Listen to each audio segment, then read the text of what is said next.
मंदिर ने पूछा कि ये कौन है, ये इसको तो नानी भाई को तो बीरो और मेरो सांवरियो सेठ। तो उस दिन से सांवरियो सेठ नाम उस दिन से लगा। A few moments later. Hello guys, तो हम लोग आ गए हमारे होटल में। अब हम बैग पैक करके निकल रहे हैं सावरिया सेठ के लिए। हमारे दर्शन बहुत अच्छे से हो चुके हैं, तो चलिए फिर सावरिया सेठ की यात्रा शुरू करते हैं।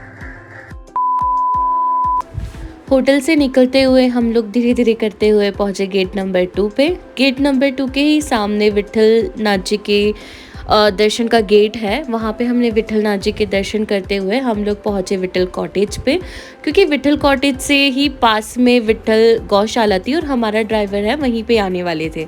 तो हम लोगों ने सोचा क्यों ना शॉर्टकट लिया जाए। तो हम लोग पहुँच चुके हैं विठल कॉटेज पे और यहीं से स्लोप से उतरते हुए हम लोग पहुँच गए विठल नाथ जी की गौशाला के पास में ही। तो चलिए आगे चलते हैं। हम लोग नाश्ता करने रुके हैं स्टैच्यू ऑफ बिलीफ के पास में। वहीं हमने नाश्ता वगैरह सब कंप्लीट किया। अब हम ये जानेंगे कि सावरिया सेठ का नाम सावरिया सेठ क्यों पड़ा। तो हमारे जो ड्राइवर है रामू भैया, उन्होंने हमें स्टोरी सुनाई है। उसको तो मायरा पूरा लेके जाना पड़ता है ना, सोना चांदी कपड़े वगैरह। नरसिंह मेहता तो महाराज बन गया। अब उसके बाद जो था वो भी गाँव वालों को बांट दिया, कुछ है ही नहीं। तो किसी से बेल मांगी, किसी से बैलगाड़ी मांगी, और वो उसके जितने भी सारे भजन बोलने वाले थे, ऐसे कोई एक आंख वाला, कोई एक आंख वाला, तो कोई दो आंख वाला, तो कोई बिना कान वाला, कोई ऐसा थे सब। तो बैठे बैठे सिर्फ सांवरिया सेठ के भजन ही करते थे। अब वो लोग सब लोग वो बैलगाड़ी में बैठ गया। वो महाराज जी, हाँ, गाँव वालों को तो किसको ले जाए। अब नरसिंह मेहता वो बांटने के बाद अभी मैं आप मेरे पास अभी आपको गरज होगी, जब तक आप मेरे से 1000 रुपया लेना होगा, 50,000 लेना होगा, मेरे साथ में घूमेगी। अब पैसे मैं आपको देने के बाद ऐसा बोल दूंगा मेरे को नहीं चाहिए ना, आप मेरे को 1 महीना याद रखेंगे। कितना? 1 महीना। उसके बाद आप मेरे को बोलेंगे अरे आराम भैया भूल गया, ये बोलेंगे ना। तो अब वो तो सालों की बात हो गई। अब नरसिंह मेहता का कोई सपोर्ट करने वाला नहीं था। अच्छा, तो बैलगाड़ी किसी के लिए किसी का बैल लिया, ऐसा करते हुए वो जैसे वहाँ से निकले तो आगे जाने के बाद में एक पहिया टूट गया। एक पहिया तोड़ा किसने? ऋषि भगवान सांवरिया सेठ ने ही तोड़ा। तो अब वहाँ पर अब वो बोले कि ये सांवरिया ये क्या हो गया। तो वापस सांवरिया सेठ वो लोहार बन के आए। उनकी बैलगाड़ी ठीक की। तो उनके हाथ में एक चांदी की अंगूठी थी, नरसिंह मेहता के हाथ में एक चांदी की अंगूठी थी। तो उन्होंने बोला कि अब मेरी गाड़ी की मजूरी तो ठीक की है मैंने। तो अब अगर सांवरिया सेठ को पता लग जाए कि ये चांदी की अंगूठी ये वहाँ पर थाली में रख देगा, इसीलिए वो भी ले ली। अच्छा, हाँ, जो करूँगा मेरे को करना है, तो ये फिर क्यों करे ऐसे। सही बात। तो अंगूठी थी वो भी सांवरिया सेठ ने ले ली।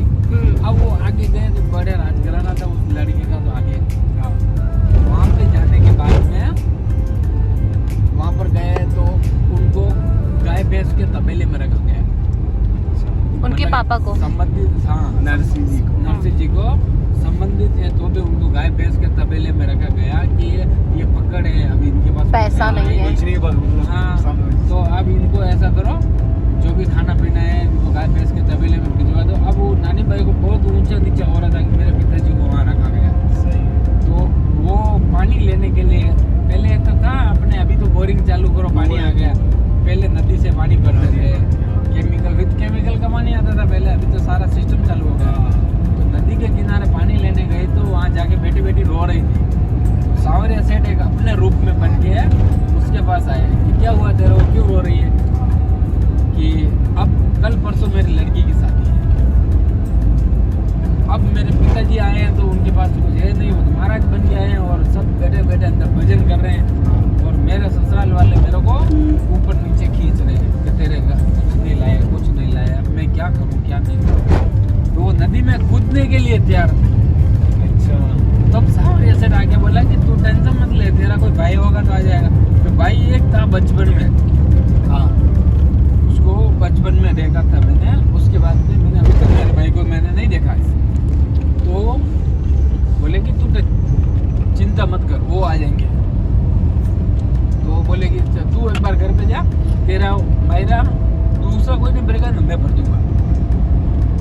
तो उसको उस वक्त सांवरिया सेठ ने तसल्ली देके घर पे भेज दिया। घर पे भेजा और घर पे भेजने के बाद में सांवरिया सेठ लक्ष्मी जी के साथ में जब शादी का इधर मुहूर्त उहूर्त हो गया ना, तो पीछे हाथ ऊँट बैलगाड़ियाँ, ऊँट गाड़ी, हाथी, घोड़े जो भी था ना सारा, भगवान ने कुछ भी ला सकते हैं। तो ऐसे 4 किलोमीटर तक लाइन लगी हुई थी, सोना चांदी जेवर बर्तन वर्तन सारे कपड़े लत्ते सब करके उन हाथी घोड़ों पे 4 किलोमीटर तक लाइन लगी हुई थी। तो दरवाजा खोला तो दरवाजा उनका एक नारद रहता ना, कहीं भी एक नारद तो हर घर में रहता ही है। इधर की इधर करने वाला। तो वो गया द्वार खोलने के लिए, गेट खोलने के लिए गया। तो बोला कि ये क्या है? तो सांवरिया सेठ लक्ष्मी जी आगे अपने जैसे बन के खड़े थे। क्या है कि नानी भाई का मायरा बन गया है। तो वो बाहर जाके देखा तो उसने 4 किलोमीटर तक पूरे जंगल तक लाइन लगी हुई थी। तो ये नानी भाई का मायरा? हाँ नानी भाई का। तो आप कौन? कि मैं उसका भाई हूँ। आने के बाद में अंदर लिया और वो उसके नड़न रहती है, नड़न सास उसको ताने मारते थे। तो जाके नानी भाई को गले लगाया। गले लगाने के बाद में सांवरिया सेठ ने गले लगाया कि तेरा भाई आ चुका है, तूने बचपन में राखी बांधी थी ना, मैं वही हूँ। बाद में उन्होंने 56 करोड़ की सोने चांदी की बारिश कर दी। 56 करोड़ की सोने चांदी, 56 करोड़ का मायरा भरा। तो बाद में नरसिंह मेहता भी उठ के आए और नरसिंह मेहता ने बोला कि आपने आने में मेरे बहुत देरी कर दी। मतलब नरसिंह मेहता को ये तो था कि सांवरिया सेठ आएंगे, लेकिन आने में बहुत देरी कर दी, जब तक मेरी बहुत इंसल्ट हो गई यहाँ पर। तो बाद में नरसिंह मेहता को उसके संबंधी ने पूछा कि ये कौन है? ये इसको तो नानी भाई को तो बीरो और मेरो सांवरिया सेठ।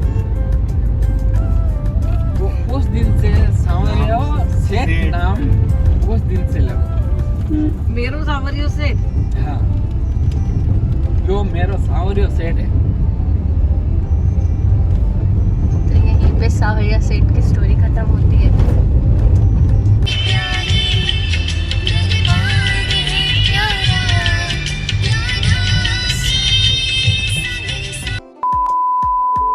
सांवरिया सेठ मंदिर के 15 किलोमीटर पहले हमें यहाँ पे एक शनि मंदिर मिला है। वहाँ पे ये पूरा तेल का कुंड है। यहाँ पे आमने सामने दोनों जगह पे बहुत बड़े तेल के कुंड बने हुए हैं। और हम लोगों ने सोचा रास्ते में हम दर्शन कर लेते हैं। हम लोगों ने शनि महाराज के दर्शन करते हुए हम लोग पहुँच गए हैं उसके बाद में सांवरिया सेठ।